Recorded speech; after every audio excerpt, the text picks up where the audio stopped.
سلام بچه من مصطفی شارچی هستم و این روز ششم دوره مکالمات کاربردی ماست. امیدوارم که تا حالا استفاده کامل رو کرده باشید ازش. این دوره بچه ها میتونم بگم دوره ویژه‌ایه چون فقط با تکیه بر مکالمات شما میتونید چیزای بسیاری رو یاد بگیرید.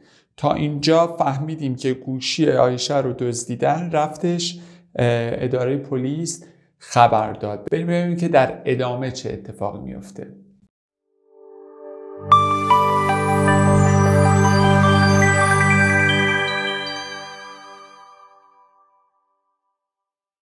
Vous permettez que j'utilise votre téléphone? Désolé, je n'ai pas de forfait.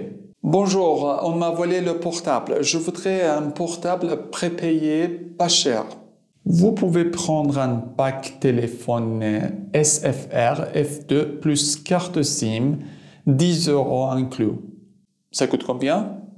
23,60 €. D'accord, je le prends. Vous êtes bien sur le répondeur de Karim. Laissez-moi un message après le signal sonore. Pourquoi tu ne réponds pas? Faut que je te parle. C'est urgent. Rappelle-moi dès que possible. Cabinet d'architecture associé, bonjour. Bonjour. Pouvez-vous m'appeler Karim? J'ai oublié malheureusement son nom. C'est de la part de qui? C'est Aïcha. Veuillez attendre un instant. Je vais le chercher. Je regrette, il n'est pas là. Vous pouvez rappeler plus tard? Je peux laisser un message? En effet, j'ai appelé son portable, mais il n'a pas répondu. Oui, bien sûr. Dites-lui que je l'attends dans le café Prévert à midi. Il faut que je lui dise quelque chose de très important. Ok, c'est noté. خب بریم ببینیم که چه اتفاقی افتاده. اولش دان لغو توی خیابونه. عایشه میگه که vous permettez que j'utilise votre téléphone، یعنی اجازه میدید که من استفاده بکنم تلفنتون رو. تلفنش رو دزدیدن، خب میخواد زنگ بزنه، تلفن نداره. پرمته از فعل پرمتر میاد، یعنی اجازه دادن. مثلا میگم je vous permets de یا je vous permets d'utiliser mon téléphone portable یا je ne vous permets pas d'utiliser mon téléphone portable. permettre à quelqu'un de faire quelque chose. بچه ها میدونید مصدرها رو باید اینجوری حفظ کنید، یعنی اجازه دادن به کسی برای انجام کاری. مثلا permettre à mon ami de téléphoner à quelqu'un. بعد میگه désolé je n'ai pas de forfait، متاسفم من ندارم forfait. forfait همون بچه ها ما میگیم مثلا شارژ نداریم و اینا، اونا میگن forfait نداریم. شارژ میدونید یکم میتونه معنیش غلط انداز باشه، شارژ برقم باشه، پس میگه forfait نداریم، شارژ نداریم. و بچه ها میدونید که منفی اگر ما article indéfini داشته باشیم مثل un, une, des، یا یه مقداری داشته باشیم مثل 1 کیلو دو، 200 گرم دو، هر کدوم از اینا وقتی منفی بشن به تبدیل میشن به article 0، یعنی به مقدار صفر که میشه pas دو. دیگه ما نمیگیم pas du، نمیگیم pas دو، لا نمیگیم pas de یا pas 2 کیلو مثلا. همه اینا میشه pas دو. پس میشه je n'ai pas de forfait، یعنی من شارژ ندارم. مثلا میزنم که میگم j'ai 1 کیلو دو پام، من 1 کیلو سیب دارم. وقتی منفی میکنم دیگه نمیگم je n'ai pas 1 کیلو دو پام. وقتی سیب ندارم دیگه میگم je n'ai pas de pomme. میگم که j'ai beaucoup de problèmes، من مشکلات بسیاری دارم. منفیش میشه je n'ai pas de problème. پس اینو یادتون نره که تو منفی فقط تبدیل میشه به دو. خب بهش اجازه نمیده. میریم à la boutique، میریم مغازه. Bonjour, on m'a volé le portable. Je voudrais un portable prépayé, pas cher. On m'a volé le portable. بچه اون میدونید که معانی متفاوتی داره. اغلب بچه ها با معنی ما شروع میکنن اونو که درست هم هست. مثلا میگه که on va au ciné ce soir، معنیش این میشه nous allons au ciné ce soir. خب ما با هم دیگه میریم به سینما. ولی فقط تنها مورد استفاده اون نیستش. در هر مورد با هر معنی صرف فعلش همچنان ایل و ال مفرده.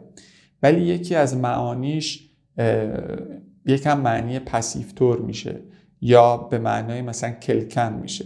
اون مواله لپختب یعنی یک کسی تلفن منو دزدیده. اینجا دیگه مهم نیست کی دزدیده، اون قسمتی که دزدیده شده، ماجرا تلفن من دزدیده شده مهمه. به خاطر این من میگم اون مواله لپختب، از من دزدیدن تلفنم رو. اگه بخوام به طور خلاصه بهتون بگم، اون 3 تا معنی میتونه بده. یکیش همون نوعه، مثلا میگم اون با و سینما، نوزالون و سینما. یکیش همه مردمه یا طول مونده، همه آدما. میگیم که مثلا آن ایران اون کندوی مل، توی ایران ما بد رانندگی میکنیم. همه آدما، من نیستم تو نیستی، مردم بد رانندگی میکنن. یا میتونیم بگیم که اون فراپ à la porte، یکی داره به در میزنه. پس 3 تا معنی میتونه داشته باشه: نو، tout le monde و quelqu'un. Je voudrais un portable prépayé. دوباره دیگه یاد گرفتید برای درخواست مؤدبانه از je voudrais و کندیشنل استفاده میکنیم. پورتابل هم یعنی همون تلفن. پورتابل پرپیه یعنی پیش پرداخت، یعنی اونایی که خودش روش کردیت داره. پره یعنی پیش، پیه که پرداخت شد. پشق هم یعنی ارزون. با مخشم بچه ها میتونید بگید، پشق هم میتونید بگید. پشق یعنی نگرون، یعنی پس ارزون. میگه من یه دونه تلفن پیش پرداخت ارزون میخوام چون گوشیمو دزدیدن. آقای مغازه دار میگه که vous pouvez prendre un pack téléphone SFR F2 plus carte SIM 10 € inclus. میگه شما میتونید بخرید یه پک تلفنی که اسمش اینه، به همراه یه دونه سیم کارت، اینا بچه میگن کارت سیم یا کارت سیم، که 10 یورو داخلش هست. 10 € inclus یعنی شامل 10 یورو هستش. بعد میگه سکوت کن بیام قیمتش چقدر این پکه؟ میگه 23,60 23 یورو و 60 مثلا سانتیم. بچه ها میدونید اگر ما یه خورده داشته باشیم، یعنی یه مقدار داشته باشیم، مثلا میگیم 2,5 کیلو، اون نیم میشه خوردهش، یا مثلا میشه 1 متر و 20، اون 20 میشه خورده. اگر ما یه خورده داشته باشیم، اون خورده بعد از واحد اندازه‌گیری ما میاد. اینجا ما 23 تا یوروی کامل داریم، پس میگیم 23 60 تا یا 60 سانتیم، اون میشه خوردهش. پس اونو بعدش میاریم دیگه، میگم 23 میخوام بگم 1 متر و 20، میگم 1 متر 20. خب پس 20 چون خورده اونه، این یادتون نره. دکار je le prends، باشه برش میدارم. ل اینجا همون le paquet یعنی میگیرمش. حالا میره زنگ میزنه به کریم. اینی هم که چرا به سعید زنگ نمیزنه جای بحث هفته بعد مشخص میشه چرا به سعید زنگ نزده، فقط به کریم داره زنگ میزنه. میگه vous êtes bien sur le répondeur de کریم. شما مثلا به پیامگیر کریم تلفن کردید. être bien یعنی اونجا زنگ زدید. laissez-moi un message après le signal sonore یعنی برای من بگذارید یه دونه پیام بعد از مثلا صدای بوق یا بعد از این هشدار مثلا صوتی. laissez-moi یعنی بچه‌ها برای من بذارید. اینجا امریه. میدونید که توی امری وقتی که ما امری مثبت داشته باشیم دیگه ضمیرمون قبل از فعل قرار نمیگیره، میره بعدش، و چون م و تو نمیتونه بعد از فعل قرار میگیره تبدیل میشه به موا و توا. یعنی مثلا میتونم بگم اپل موا، خب یعنی به من زنگ بزن، نمیگم دیگه مپل. اینجا هم گفته لس موا، برای من بذار. یعنی پس ضمیرها اگر برن بعد از فعل امری میشن موا، توا، لو، لا، لوی، نو، وو و ل یا لور. اینها اگر برن بعد از فعل امری ما قرار بگیره. Pourquoi tu ne réponds pas یا pourquoi tu réponds pas؟ بچه میدونید نو رو ما میتونیم در زبان گفتار حذفش کنیم. معمولا ما نو رو نمیشنویم وقتی داریم حرف میزنیم. میگیم pourquoi tu réponds pas؟ برای چی جواب نمیدی؟ faut que je te parle، باید که با تو صحبت کنم. اینجا دوباره بچه یه چیز دیگه حذف کردیم و اون il faut. il faut بچه میدونید که یعنی باید، و یه عبارت امپرسونله، یه عبارت غیر شخصیه، یعنی اون دیگه صرف نمیشه. ایلفو همیشه ایلفو باقی میمونه. و اگر ما به صورت ژنرال نداشته باشیم، سوژه اندپندان داشته باشیم، یعنی فاعل مجزا داشته باشیم، بعدش به سوبژانتیو صرف میشه. میدونید که ضرورت یکی از موارد استفاده سوبژانتیوه. اگر سوبژانتیو التزامیه نمیدونید، این ویدیو بالا رو میتونید نگاه کنید. من سعی کردم به شیوه خیلی سریع سوبژانتیو رو به شما توضیح بدم. فوق جو te parle، باید که با تو صحبت بکنم. c'est urgent، اورژانسیه. یه نکته دیگه هم که بچه باید بدونید درباره سه هم امپرسونله و چون امپرسونله بچه اینا خیلی خب نمیتونه که فاعلش مذکر و مؤنث و جمع و مفرد باشه. پس همیشه صفتی که بعد از سه استفاده میکنید مذکر و مفرد خواهد بود. حتی دارید اگر درباره یه چیزی صحبت میکنید که مؤنثه، یعنی حتی من میتونم بگم که la maison c'est beau، خب نمیگم la maison c'est belle، به خاطر اینکه فاعل ما اونجا سه و سه همیشه بعدش صفت مذکر و مفرد میادش. حالا زنگ میزنه کابینه دو کریم. کابینه بچه همون میشه بوغو. به یه سری بچه مشاغل، برای یه سری از مشاغل به جای بوغو از کابینه استفاده میکنیم. مثلا برای پزشکا میگیم مثلا کابینه مدیکال، یا برای وکیلا میگیم کابینه دواکر.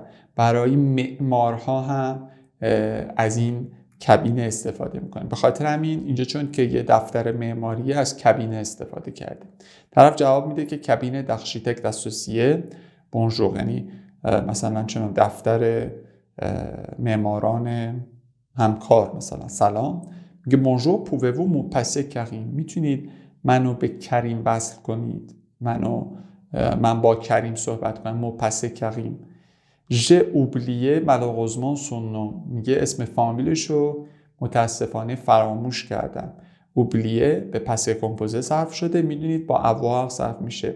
ژ اوبلیه یه عبارتی که ما معمولا در ابتدای صحبت کردنم خیلی استفاده میکنیم. پس صرف فعلش رو با هم دیگه با کار بکنیم. اوبلیه او پاسه کمپوزه، ژ اوبلیه، tu as oublié، il a oublié، elle a oublié، on a oublié، nous avons oublié، vous avez oublié، ils ont oublié، elles ont oublié. میگه متاسفانه نام خانوادگیشو فراموش کردم. بعد طرف میگه c'est de la part de qui، از طرف که، یعنی شما به کسی زنگ میزنی، طرف بگه شما، میگه مثلا c'est de la part de qui، از طرف که. اینا جملاتی که برای زنگ زدن و با تلفن صحبت کردن به شدت کاربردیه. میگه سه عایشه، من عایشم. وقتی خودتون بچه معرفی میکنید سه میگید. مثلا یه نکته دیگه که بهتون بگم، اگر میخواید فقط نام خانوادگیتون رو معرفی کنید باید بگید مسیو، مدام، مادموازل. من نمیتونم تلفن بگم سه شالچی، میتونم بگم سه مصطفی شالچی، یا میگم سه مصطفی. ولی اگه میخوام نام خانوادگیم بگم حتما باید بگم سه مسیو شالچی. یکم عجیبه تو فرهنگ ما که آدم خودش رو آقای یا خانم خطاب کنه، ولی توی فرانسه این شکلی هستش. سه عایشه میگه وی attendre un instant je vais le chercher، میگه لطفاً صبر کنید یه لحظه میرم دنبالش. وی بچه امری فعل وولواغه که یعنی لطفاً، بیشتر تو حالت نوشتار ازش استفاده میشه. مثلا میگم وی سینیه، لطفاً امضا بکنید. ولی بعضی وقتا تو گفتارم استفاده میشه، خیلی سوتونیو مؤدبانه است. اتان یعنی صبر کنید، وی اتان هستم، لطفاً یه لحظه صبر کنید میرم دنبالش. بعد از یه مدت میگذره برمیگرده میگه جو regrette بچه تاسف خوردن، اینجا یعنی یا حسرت خوردن هم میشه. جو regrette یعنی متاسفم، il n'est pas là، اینجا نیستش. خیلی وقتا ما یاد گرفتیم که ایسی و لبا اینا متضاد هم دیگه است. دو تا نکته بگم.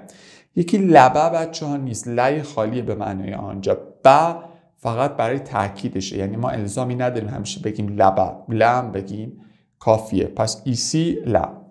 نکته دوم اینه که وقتی بچه ما تمایزی نداریم بین اینجا و اونجا، فقط یه جا رو میخوایم بگیم، بیشتر تمایل داریم که از لای خالی استفاده کنیم. یعنی نمیخوایم وقتی تفاوت مکانی بدیم، مثلا من میخوام بگم بشین اینجا، میگم اسی توا لا، دارم اینجا رو میگم ولی بیشتر از لا استفاده میکنم. ایسی کمتر استفاده میکنم. پس بیشتر اگر یه دونه بود از لا استفاده کنیم. این نپالا یعنی اینجا نیست. Vous pouvez rappeler plus tard. آیا میتونید تماس بگیرید؟ rappeler یعنی appeler de nouveau. این دوباره تماس بگیرید. plus tard بعدتر، یکم دیرتر. اینجا ما یه کمپاریزون داریم. plus tard, moins tard یا مثلا aussi tard. اینا مقایسه کنیم. plus tard یعنی بعدا. اینم میگه یکم منومن میکنه. je peux laisser un message. میتونم یه پیام بذارم. je peux laisser un message. میتونم یه پیام بذارم. en effet, j'ai appelé son portable mais il n'a pas répondu. در واقع من زنگ زدم به گوشی همراهش ولی جواب نداد. آنفن بچه برای بیان دلیل استفاده میشه یا برای توضیح اون چیزی که قبلش گفتیم. یعنی به خاطر اینکه یا مثلا ایندید میمونه توی انگلیسی، تماس گرفتم با تلفنش ولی جواب نداد. répondu میتونید بچه فعل répondre participe passage répondu j'ai répondu tu as répondu il a répondu elle a répondu on a répondu nous avons répondu vous avez répondu ils ont répondu. Oui bien sûr بله حتما. dites lui. بچه دوباره اینجا ما یه امری داریم که بعدش اومدیم پرونوم استفاده کردیم. من دوباره تاکید میکنم پرونومی که بعد از فعل بیاد یعنی تو امری میشه moi, toi, Lola, lui, nous, vous, les, leur. و حتما یه دونه خط فاصله میذاریم به خاطر اینکه بگیم اینجاش اینجا نبوده. تو بالا مگه یادتون باشه گفتیم لس ما یه خط فاصله بین اون بود. اون خط فاصله خیلی وقتا به ما میگه که اینجاش اینجا نبوده. فعل و فاعل هم وقتی جاشو عوض میکنیم مثلا میشه vous pouvez شده pouvez-vous. اونجا یه خط فاصله میذاریم برای اینکه بگیم بابا این جای اصلیش نیستش. dites-lui بهش بگید که je l'attends dans le café Prévert à midi. بهش بگید که من منتظرشم. attendre فعل دیرکت حرف اضافه نداره به خاطر همین گفتیم je l'attends. منتظرشم توی کافه پرور، کافه ژاک پرور à midi در ساعت 12 ظهر. میدی بچه‌ها میدونید که به جای ساعت 12 ظهر میتونیم بگیم à midi. il faut que je lui dise quelque chose de très important. باید که من به اون بگم یه چیز بسیار مهم. دوباره il faut que بچه اینجا آوردیم و سوبژانتیفه. بهتون گفتم چجوری میتونید تو این ویدیو ببینید. je lui dise که من بهش بگم. dire quelque chose à quelqu'un. حالا à quelqu'un جایگزین میشه با lui. من باید بهش یه چیزی بگم. dise به سوبژانتیف صرف شده. من dire رو صرف کنم به سوبژانتیف. بچه ها میدونید سوبژانتیف معمولا از سوم شخص جمع ساخته میشه. من اگه صرف کنم میشه il disent. پس disent میشه قدیکل من و من باش صرف میکنم. ترمینزونای ما هم هست ES EONS EEZ ENT. همیشه که هم داریم. که je dise que tu dises qu'ils disent qu'elles disent qu'on dise que nous disions que vous disiez qu'ils disent qu'elles disent. یه نکته دیگه که ما داریم quelque chose de très important. ما وقتی یه اندفینی داریم مثل quelque chose یه چیزی بچه ما این نمیدونیم جای چی نشسته. quelque chose quelqu'un همینطور rien همینطور. اینا بهش میگیم اندفینی. اندفینی ها چون ناتور دفینی ندارن یعنی معلوم نیست به چی برمیگردن مذکر مؤنثن چی. همیشه ما اگر میخوایم صفت بذاریم همیشه یه دو میذاریم بعدشون و همیشه بعدش صفت مذکر استفاده میکنیم. به خاطر همین میگیم quoi de neuf. اینجا صفت یعنی تازه. میگم rien de nouveau هیچ چیز جدید نیست. میبینید من دوباره دو گذاشتم و بعد صفت مذکر. یا rien de particulier rien de spécial. همه اینا با دو میاد. پس یادتون نره quelqu'un d'intelligent یه نفر باهوش. همیشه اندفینی ها اگر صفت برشون میخوایم استفاده کنیم حرف اضافه دو بعد داشته باشن و اون دو بعدش حتما صفت مذکر بیاد. il faut que je lui dise quelque chose de très important. بعد بهش یه چیز خیلی مهمی بگم. اونم میگه اوکی c'est noté. مرسی که با من همراه بودید. لایک و کامنت و سابسکرایب و نوتیفیکیشن اینا رو همه رو یادتون نره. هفته بعد میبینمتون. مرسی.